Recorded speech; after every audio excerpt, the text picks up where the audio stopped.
वचन, अमर वचन, जीवित वचन, दिव्य वचन, सत्य वचन, अमर वचन, जीवित वचन। साई दा बामा बनी दा बामा बगरे जनी रे जनी रे जनी रे जनी रे सा। दिव्य वचन, सत्य वचन, अमर वचन, जीवित वचन, दिव्य वचन,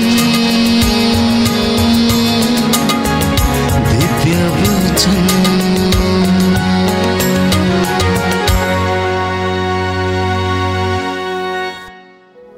प्रियजनों, ये सुंदर समय है प्रभु का वचन जो हमारी आत्मा के लिए अनंत जीवन का संदेश है। हम प्रभु से निवेदन करें कि वो हमारा मार्गदर्शन करें आज के वचन के द्वारा। प्रभु हमसे बातें करना चाहता है और आज का वचन प्रभु ने हमें दिया है यशायाह नबी का ग्रंथ अध्याय 58 पद संख्या 8 में हम पढ़ते हैं कि परमेश्वर जो महिमा से परिपूर्ण है, जो महिमा का अधिकारी है, जिसकी महिमा प्रकाश के रूप में मेरे और आपके जीवन पर और परिवार पर हमेशा छाई रहती है, वो परमेश्वर आज अपने चुने हुए दास दासियों से और बच्चों से ये कहता है, ध्यान से सुनिएगा। तब तुम्हारी ज्योति उषा की तरह फूट निकलेगी, तुम्हारा घाव शीघ्र ही भर जाएगा, तुम्हारी धार्मिकता तुम्हारे आगे आगे चलेगी और ईश्वर की महिमा तुम्हारे पीछे पीछे आती रहेगी। आज का वचन प्रभु ने ये दिया और ये कहा है कि प्रभु का प्रकाश आपके ऊपर चमकेगा। प्रभु का प्रकाश आपके ऊपर चमकेगा। मैं सैकड़ों दफा इस वचन को आपके सामने दोहरा चुका हूं, लेकिन हर बार एक नया संदेश, एक नया उत्साह और सांत्वना ये वचन हमें प्रदान करता है। प्यारे भाइयों और बहनों, प्रभु यीशु ने कहा कि संसार की ज्योति मैं हूं, जो मेरे पास आता है अंधकार में नहीं भटकेगा। और जो ज्योति स्वयं प्रभु है वो आपके ऊपर और आपके परिवार पर चमकेगी यदि आप उसके आदेशों का, विधियों का, निषेधों, नियमों का पालन करेंगे तो वो ज्योति आपके ऊपर चमकेगी और उसकी ज्योति उषा की तरह आपके घर पर, आपके जीवन पर, आपके बच्चों के जीवन पर, आपके बिजनेस में, आपकी यात्रा में, आपके परिवार में, आपकी संतान के जीवन में, आपकी आटा गूंदने की परात पर वो चमकती रहेगी। बोलिए amen, amen, hallelujah, hallelujah, hallelujah, hallelujah, hallelujah, hallelujah. प्यारे भाइयों और बहनों, क्योंकि प्रभु वो प्रकाश है जो इम्मानुएल बनकर इस धरती पर आया और दुनिया के बीच में रहा और उसने दुनिया को रास्ता दिखाया। इसलिए जब हम उस प्रकाश के पास जाते हैं, उस ज्योति के बीच में हम रहते हैं, तो वो हमें क्या करती है? प्रकाशमान करती है और हमें आशीष प्रदान करती है। Hallelujah, hallelujah, hallelujah, hallelujah. तो वचन इसके विषय में कहता है, जब मैं ये कहता हूं कि परमेश्वर प्रकाश है, तो सुनिए कि बाइबल क्या कहती है, स्तोत्रकार इस विषय में क्या लिखता है। मेरी आत्मा प्रभु को धन्य कहो, प्रभु मेरे ईश्वर तो कितना महान है, तू महिमा और प्रताप से विभूषित है, तू महिमा और प्रताप से विभूषित है। इसलिए मैंने आपसे कहा, क्या कहा मैंने? शायद आपको याद होगा कि हमारा परमेश्वर जितना बड़ा है उसको उतना बड़ा देखने का प्रयास करें, and you will see him. और बाइबल कहती है कि हे प्रभु मेरे ईश्वर तू कितना महान है, तू महिमा और प्रताप से विभूषित है, तू प्रकाश को चादर की तरह ओढ़े है, तूने आकाश को तंबू की तरह तान के रखा है। हमारा परमेश्वर कितना बड़ा है, बाइबल इसके विषय में स्पष्ट करती है। यशायाह नबी के ग्रंथ में हम पढ़ते हैं, प्रभु का वचन कहता है, सुंदर वचन बाइबल हमें बताती कि हमारे परमेश्वर का आकार कैसा है। Book of Isaiah chapter 66 verse 1 onwards, प्रभु ये कहता, आकाश मेरा सिंहासन है और पृथ्वी मेरा पावदान है। तुम मेरे लिए कौन सा घर बनाओगे, मेरे विश्राम का घर कहां होगा। कितनी सुंदर बात है, बाइबल हमें बताती है कि प्रभु ये कहता, आकाश मेरा सिंहासन, पृथ्वी मेरा पावदान। वो इतना बड़ा सिंहासन छोड़ के आके कहां रहना चाहता है, आपके छोटे से दिल में आके रहना चाहता है, वहां पर जगह बनाना चाहता है। देखिए उसकी महानता, प्रकाश को चादर की तरह परमेश्वर ओढ़े हुए है। इसलिए मैंने आपसे कहा कि परमेश्वर जितना बड़ा है, आप उसे उतना बड़ा यदि देखने की कोशिश करेंगे तो दुख आप कभी भी अपने जीवन में महसूस नहीं करेंगे। दुख आएगा, कष्ट आएगा, परेशानी आएगी, लेकिन वो परमेश्वर की महिमा से बड़े नहीं होंगे।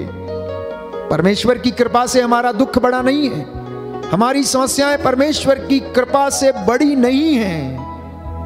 Only when you see God as He is, जब हम उसे कम तर आंकते हैं तब हमें दुख होता है, तब हमें निराशा होती है, तब हम सोचने लगते हैं कि ये होगा या नहीं होगा, सफलता मिलेगी या नहीं मिलेगी, इसलिए हम निराश हो जाते हैं जीवन में। तो आज का जो वचन प्रभु आपसे वादा कर रहा है वो ये है कि मेरी ज्योति, मेरा प्रकाश तुम पर उषा की तरह चमकेगा, उषा की तरह चमकेगा प्यारे भाइयों और बहनों। इसलिए प्रभु ये कह रहा है यशायाह नबी के ग्रंथ अध्याय 60 में कि उठ, प्रकाशमान हो जा, क्योंकि तेरी ज्योति आ रही है और प्रभु ईश्वर की महिमा तुझ पर उदित हो रही है। ओ निराश हृदय वाले लोगों, ओ दुख से भरे हुए लोगों, ओ हताश लोगों, ओ बीमार लोगों जो रोग शैया पर हो, ऐसे लोगों को प्रभु ये कह रहा है जो मन में ये सोचते हैं कि ऐसा संभव नहीं है, ऐसा कुछ नहीं हो सकता। प्रभु ये कह रहा, आज का वादा है वचन के अनुसार आपके साथ वो वादा करता है, उठ बेटी उठ, आपका नाम ले लेकर, एक एक व्यक्ति का नाम लेकर, ओ माइकल, ओ ट्रीजा, आप कहां हो, उठ जाइए, क्योंकि प्रभु का प्रकाश आपके ऊपर उदित हो रहा है। यह परमेश्वर का वादा है, क्योंकि तेरी ज्योति आ रही है। और प्रभु की ज्योति क्या है? प्रभु का वचन जो हमारा मार्गदर्शन करता है, हमारा मार्ग प्रशस्त करता है, वो ज्योति बनकर हमारे जीवन में जब चमकता है तो हमारे रास्तों का उजाला करता है। आपके जीवन में चाहे कितना ही अंधेरा क्यों ना छाया हो, आजू बाजू में, पड़ोस में, समाज में, देश में कितना ही अंधकार क्यों ना हो, कितनी ही बीमारी, कितनी ही महामारी क्यों ना हो, कितना ही दुख समस्या क्यों ना हो, प्रभु ये कहता है पृथ्वी पर अंधेरा छाया हुआ है और राष्ट्रों पर घोर अंधकार, किंतु तुझ पर प्रभु उदित हो रहा है, तेरे ऊपर उसकी महिमा प्रकट हो रही है। बोलिए आमीन, आमीन, हालेलुया, हालेलुया। हे प्रभु यीशु, हे प्रभु यीशु, इस वचन के लिए मैं आपको धन्यवाद देता हूँ, मैं आपको धन्यवाद देता हूँ। हे पिता ईश्वर, हे पिता ईश्वर, आपकी आराधना करता हूँ, आपकी आराधना, हे पवित्र आत्मा, हे पवित्र आत्मा, आपकी प्रेरणा के लिए, आपकी प्रेरणा, आपके ज्ञान के लिए, आपके ज्ञान के लिए आपको धन्यवाद दे रहा हूँ, मैं आपको धन्यवाद दे रहा हूँ। Hallelujah, hallelujah, hallelujah, hallelujah, hallelujah, hallelujah.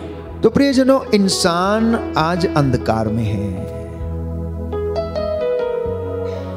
अपने आजू बाजू में देखिए कितने लोग अंधविश्वास में जीवन व्यतीत करते हैं, कितने लोगों का जीवन अनेक प्रकार के अंधकार से भरा हुआ है, अज्ञानता से भरा हुआ है, असत्य से भरा हुआ है, हर प्रकार की बुराई से भरा हुआ है। वो सत्य के प्रकाश में नहीं आए हैं, क्योंकि जब सत्य प्रकट हो जाता है तो सत्य उन्हें स्वतंत्र बना देता है। बहुत सारे लोग, यहां तक कि मसीही लोग भी अभी तक सत्य से अनभिज्ञ हैं, इसलिए विश्वास करने में असमर्थ हैं, कमजोर हैं। तो प्रभु ये चाहता है और आपसे ये वादा करता है, उठ, खड़ा हो जा, खड़ी हो जा, देख तेरी ज्योति तुझ पर चमकने के लिए तैयार है, वो तेरे पास आ रही है।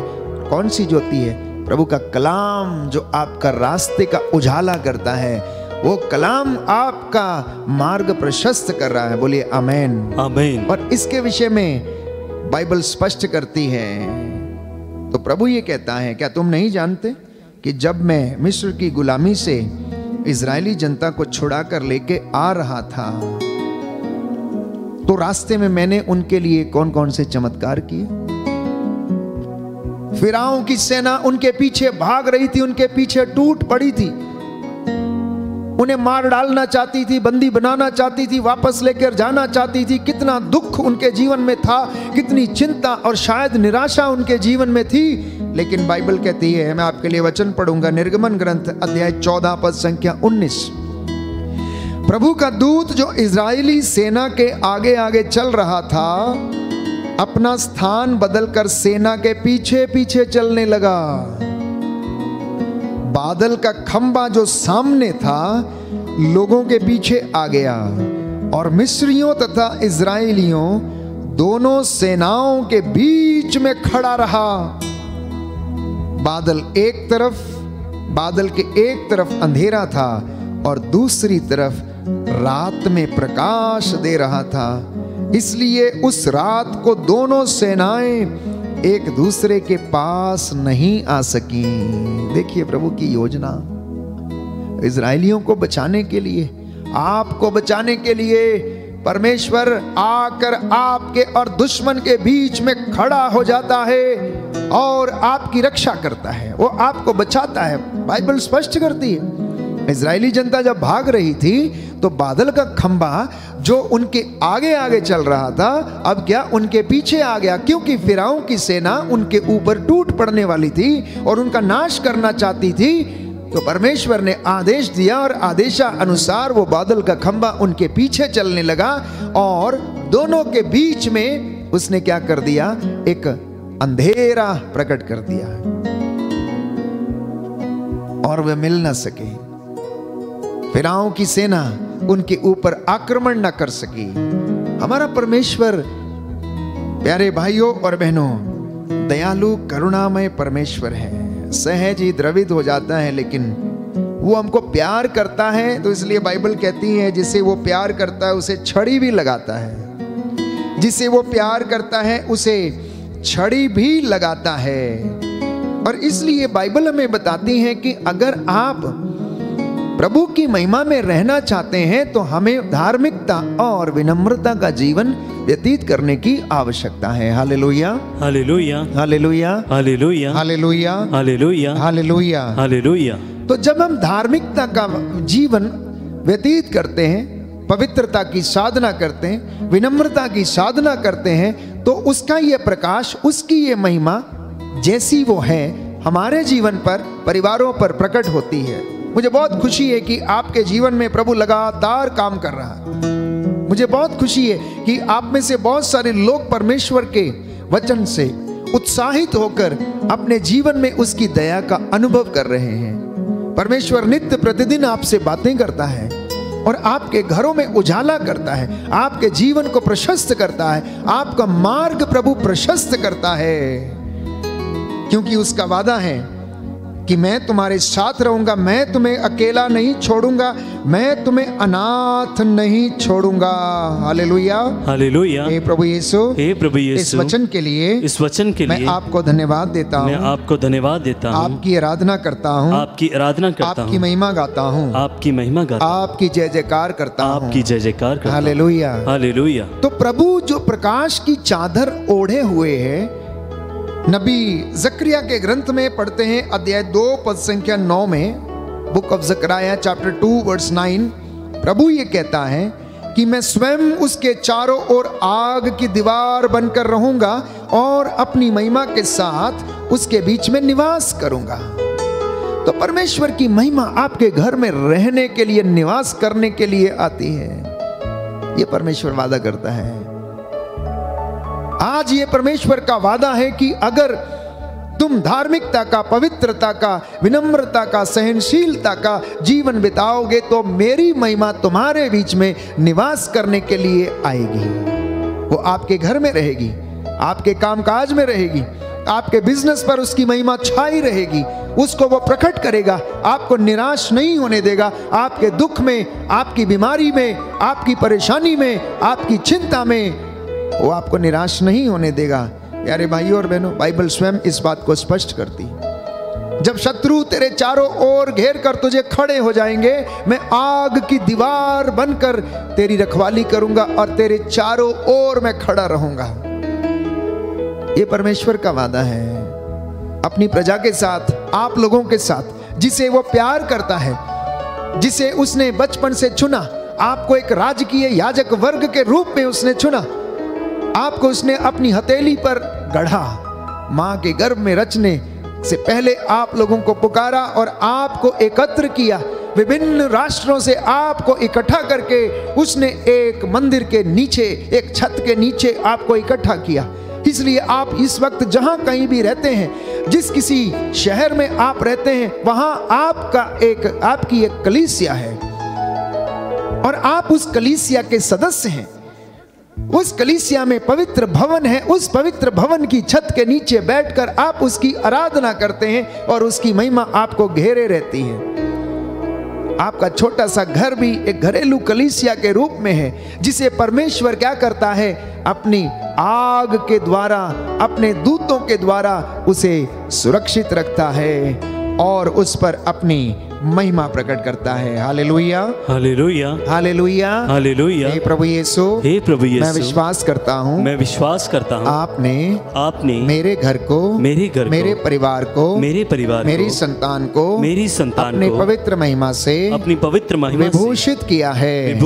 Hallelujah, hallelujah, hallelujah, hallelujah. पर कब ये हमारे जीवन में प्रकट होगा? कब हम इस महिमा को देख पाएंगे? कब हम उसके दर्शन पा सकते हैं? आप में से बहुत सारे लोग कहते हैं कि प्रार्थना करते वक्त फादर के हाथ में हमने प्रभु का खून देखा, किसी ने प्रभु का चेहरा देखा, तो किसी ने किसी को टहलते हुए देखा। यह परमेश्वर आपको दर्शन देता है, आप उस बात को अनुभव करते हैं। लेकिन कब यह होता है? तो यूहन्ना की अंजील अध्याय 8 पद संख्या 12 में हम पढ़ते हैं कि प्रभु का वचन ये कहता है, संसार की ज्योति मैं हूं, जो मेरे पास आता है अंधकार में नहीं भटकता रहेगा, उसे जीवन की ज्योति प्राप्त होगी। कब आप उस ज्योति को देखेंगे? जब आप यीशु मसीह के पास जाएंगे। Why? Because he is the light of the world। वो प्रभु की प्रकाशना है जो कि बेथलेहम की गौशाला में प्रकट हो गई। आदि में शब्द था, शब्द ईश्वर के साथ था और शब्द ईश्वर था, और उसी शब्द के द्वारा परमेश्वर ने सब कुछ की सृष्टि की और प्रभु ने हमारे बीच में निवास किया। यूहन्ना का सुसमाचार अध्याय 8 पद संख्या 12। ईसा ने फिर लोगों से कहा, संसार की ज्योति मैं हूं, जो मेरा अनुसरण करता है वह अंधकार में नहीं भटकता रहेगा, उसे जीवन की ज्योति प्राप्त होगी, उसे जीवन की ज्योति प्राप्त होगी।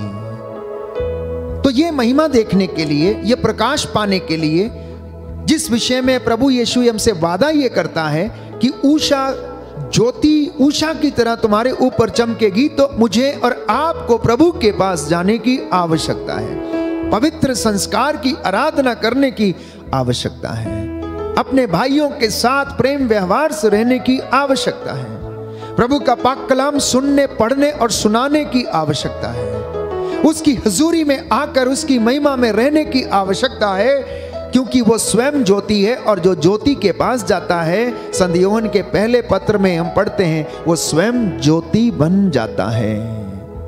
जो प्रकाश में आता है, प्रकाश उसे आलोकित करता है और उसे अपनी महिमा से भर देता है। एक और सुंदर वचन आज आप सुनेंगे, जकरिया नबी के ग्रंथ से अध्याय 8 पद संख्या 2 में प्रभु कहता है, स्पष्ट करता है, जकरिया नबी का ग्रंथ अध्याय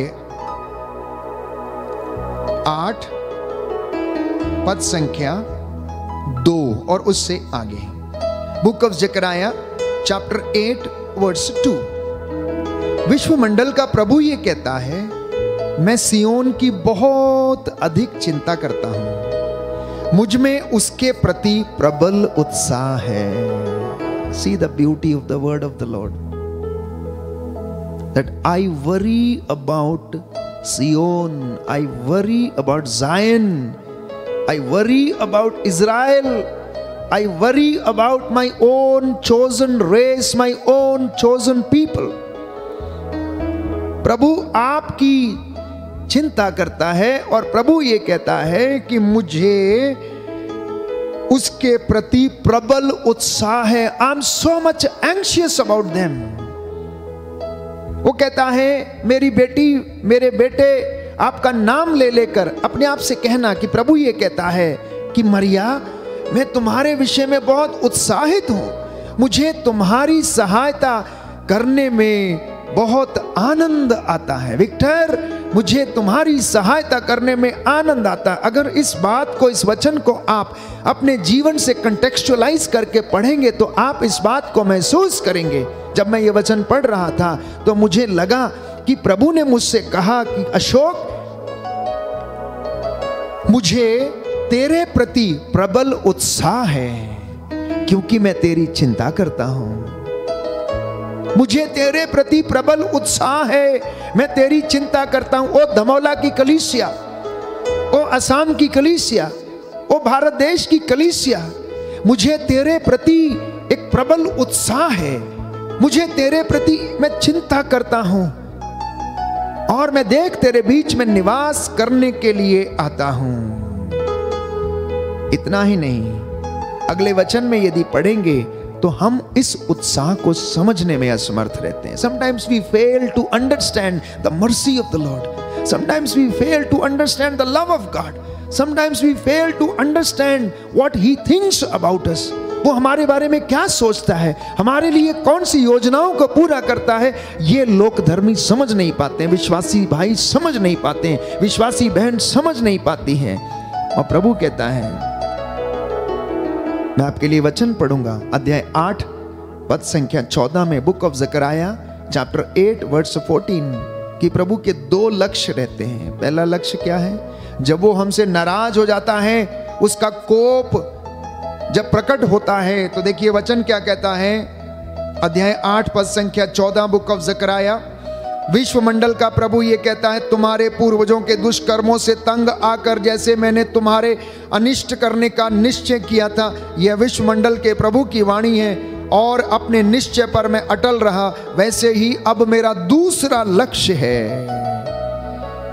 अब मेरा दूसरा लक्ष्य है और वो ये है कि इस वर्तमान काल में मैं यरूशलेम और यूदा के घराने पर आशीर्वाद बरसा दूंगा, तुम ना डरो।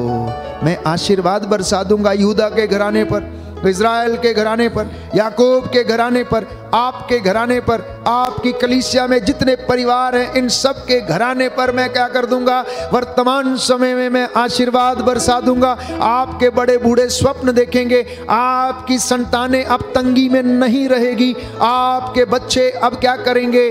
दुर्दिन नहीं देखेंगे। मैं वर्तमान में इन लोगों पर जिनके प्रति मेरा उत्साह बहुत प्रबल है, जिनकी मैं चिंता करता हूं, इन्हें मैं आशीर्वाद दूंगा। बोलिए आमेन, आमेन, हालेलुया, हालेलुया। हे प्रभु यीशु, हे प्रभु इस वचन के लिए, इस वचन के लिए, इस प्रेरणा के लिए, इस प्रेरणा महान वरदान के लिए, महान वरदान मैं आपको धन्यवाद देता मैं हूं। आपको धन्यवाद हे प्रभु यीशु, हे प्रभु यीशु, मेरे जीवन में, मेरे जीवन शांति आ जाए, शांति आ जाए, चंगाई आ जाए, चंगाई आ जाए। Hallelujah, hallelujah, hallelujah, hallelujah. तो बहुत बार क्या होता है भाई और बहनों कि हम लोग परमेश्वर के वचन से दूर रहते हैं, वंचित रहते हैं, उसकी महिमा से हम अपने आप को अलग करते हैं और हमारे जीवन में हमें ये महिमा देखने को नहीं मिलती है। तो इस विषय में भी बाइबल हमें कहती है कि क्यों हम महिमा से वंचित हो जाते हैं। तमाम बाइबल हमें शब्द बताती है, बहुत सारे वचन हैं जो प्रभु ये कहता है कि क्यों वो हमसे दूर चला जाता है। एक सुंदर वचन है जो हमें यह याद दिलाना चाहता है कि परमेश्वर हमसे दूर क्यों चला जाता है, और वो ये है book of Zechariah chapter 7 verse 8। Zechariah को प्रभु ईश्वर की यह वाणी प्राप्त हुई, यह विश्वमंडल के प्रभु का कथन है, विधानों पर न्यायपूर्वक अमल करना और अपने भाइयों के साथ करुणा और दया का व्यवहार करना। आदेश क्या है? भाइयों के साथ कैसा? प्रेम का व्यवहार करना, उनके साथ दया का व्यवहार करना, विधानों पर न्याय पूर्वक अमल करना, प्रभु के वचन पर न्याय पूर्वक अमल करना, विधवा, अनाथ, परदेशी और गरीब को ना सताना, ना एक दूसरे के प्रति दुर्भावना रखना। किंतु उन्होंने ध्यान देने से इनकार कर दिया। किंतु उन्होंने ध्यान देने से इनकार कर दिया। तो इस पूरे महीने में हम प्रतिज्ञा करें, आज का जो वचन प्रभु हमें दे रहा है, प्यारे भाइयों और बहनों, हम अपने भाइयों से प्रेम रखना सीखें, हम दुर्भावना से बचें, दया करना सीखें, विधवा को ना सताएं, अनाथ को ना सताएं, परदेशी को ना सताएं, गरीब को ना सताएं, और प्रभु हमारे बीच में रहेगा। अक्सर जो लोग ऐसा करते हैं, अपने घर में जो आया है उसे सताते हैं, या किसी गरीब को शोषण करते हैं, किसी विधवा का प्रभु किसी विधवा के जो अधिकार हैं उसको छीनते हैं, तो ऐसे समय में प्रभु नाराज हो जाता है। और वचन हमें कहता है, किंतु उन्होंने ध्यान देने से इनकार किया, उन्होंने पीठ दिखाई और नहीं सुनने के लिए कानों पर हाथ रख दिए। प्राचीन काल के नबी विश्वमंडल के प्रभु की प्रेरणा से जो वचन और शिक्षा देते थे, उसे उन्होंने वज्र की तरह अपने हृदय कठोर बनाकर नहीं सुनना चाहा। इससे विश्वमंडल के प्रभु की क्रोधाग्नि प्रज्वलित हो उठी। अतः ऐसा हुआ कि वह उनको पुकारता रहा, किंतु उन्होंने उसकी कुछ भी नहीं सुनी। वैसे ही विश्वमंडल के प्रभु ने निश्चय किया कि जब वे मुझे पुकारेंगे भी तो मैं नहीं सुनूंगा। देखिए, हमारा परमेश्वर जीवित परमेश्वर है। वो कैसे अपने नबियों से बात करता है, एक जीवित व्यक्ति की तरह वो बात करता है। और कितना सुंदर वचन है, अगर आप इसे रिसीव करेंगे तो ये हमारे हृदय को छेदेगा। कहता है, मैंने इन्हें बार बार वचन सुनाया अपने नबियों के द्वारा, प्रचारकों के द्वारा, दासों के द्वारा, पुरोहितों के द्वारा, लेकिन इन्होंने नहीं सुनना चाहा और इन्होंने अपने कान पर क्या रख दिए? हाथ रख दिए। वज्र की तरह, बिजली की तरह इन्होंने अपने आप को क्या कर दिया? कठोर कर लिया। और परमेश्वर का क्रोध भड़क उठा। तो प्रभु ने क्या किया? डिसाइड क्या किया कि जब ये मुझे पुकारेंगे तो मैं इनकी नहीं सुनूंगा। तो कुछ इन बातों से हम ईश्वर की जो ज्योति है, जो उषा की तरह चमकती है, उससे हम वंचित रह जाते हैं जब ये बातें हमारे जीवन में प्रकट होती हैं। तो इसलिए बाइबल हमें याद दिलाना चाहती है कि हम अपने आप को प्रभु को समर्पित करें और प्रभु के पास लौटें, क्योंकि वो ज्योति है और जब वो हमेशा चमकती रहती है तो हमारे जीवन पर भी वो चमकेगी और हमें आशीष प्रदान करेगी। बाइबल हमें बताती है, कुरिन्थियों का दूसरा पत्र अध्याय 4 पद संख्या 6, letter to the Corinthians, second letter to the Corinthians chapter 4 verse 6। ईश्वर ने आदेश दिया था कि अंधकार में प्रकाश हो जाए। उसी ने हमारे हृदयों को अपनी ज्योति से आलोकित कर दिया है, जिससे हम ईश्वर की वह महिमा जान जाएं जो मसीह के मुखमंडल पर चमकती है। मैं समझता हूं कि यह वचन हमारे लिए स्पष्ट है कि यह ज्योति, यह महिमा, यह प्रकाश, यह उषा कहां से मिलेगी? जब हम प्रभु यीशु का चेहरा देखेंगे, जब हम प्रभु यीशु का मुखमंडल देखेंगे, क्योंकि ये ज्योति प्रभु के मुखमंडल पर चमकती है। जैसा कि बाइबल इस बात को स्पष्ट करती है, लिखा है कि जिससे हम ईश्वर की महिमा जान जाएं जो मसीह के मुखमंडल पर चमकती है। अर्थात ईश्वर की महिमा प्रभु यीशु मसीह के मुखमंडल पर चमकती है। इसलिए ईसा ने कहा, जिसने मुझे देखा उसने पिता को देखा। जो मुझ में रहता है वो पिता में रहता है। जो मुझ में रहता है, अर्थात क्योंकि मैं ज्योति हूं, जो मुझ में रहता है वो ज्योति में चलता है, इसलिए ज्योति की संतान है। इसलिए प्रभु की ओर देखना प्यारे भाई और बहनों, पवित्र संस्कार में प्रभु की ओर देखना, अपनी आंखें प्रभु की ओर लगाना, क्योंकि हमारी ज्योति का उदय वहीं से होता है और वही हमें ज्योति प्रदान करता है। और ये ज्योति सदा आपके और मेरे परिवार में चमकती रहे और प्रभु इसमें प्यारे भाइयों और बहनों हमें आशीष प्रदान करे, क्योंकि उसके घावों के द्वारा हम चंगे हुए हैं। उसके घावों के द्वारा बाइबल हमें बताती है कि हम भले चंगे हुए हैं। यशायाह नबी का ग्रंथ अध्याय 53 पद संख्या 5, यीशु के घावों के द्वारा हम चंगे हो गए। जैसा कि यशायाह नबी ने भविष्यवाणी की थी, वो हमारे रोगों को अपने ऊपर लेता था, वो तिरस्कृत और अपने आप को दंडित समझता था। उसके एक एक घाव के द्वारा प्यारे भाइयों और बहनों मेरा और आपका उद्धार हुआ है। परंतु वो हमारे ही रोगों को अपने ऊपर लेता था और हमारे ही दुखों से वो लदा हुआ था और हम उसे दंडित, ईश्वर का मारा हुआ और तिरस्कृत समझते थे। हमारे पापों के कारण वो छेदित किया गया, हमारे कुकर्मों के कारण उसे कुचल दिया गया। जो दंड वह भोगता था उसके द्वारा हमें शांति मिली है और उसके घावों के द्वारा हम भले चंगे हो गए हैं। बोलिए आमेन आमेन। हे प्रभु यीशु, हे प्रभु यीशु, आपके घावों के द्वारा, आपके घावों के मैं द्वारा भला चंगा हो गया, मैं भला चंगा हो गया। मैं विश्वास करता हूँ, मैं विश्वास करता आपके हूँ, रक्त के द्वारा, आपके रक्त के द्वारा। हे प्रभु यीशु, हे प्रभु यीशु, आपने मुझे खरीद लिया है, खरीद लिया। Hallelujah hallelujah. आइए प्रभु यीशु, आइए प्रभु मेरे यीशु, घर में, मेरे परिवार में अधिकार लीजिए। अधिकार मैं आपकी आराधना करता हूँ, मैं आपकी आराधना आपकी महिमा गाता हूँ, आपकी महिमा गाता, आपकी जय जयकार करता हूँ, आपकी जय जयकार। Hallelujah hallelujah hallelujah hallelujah. तो आज का संदेश हमारे लिए स्पष्ट है कि हम परमेश्वर के पास चलें, क्योंकि वो स्वयं ज्योति हैं।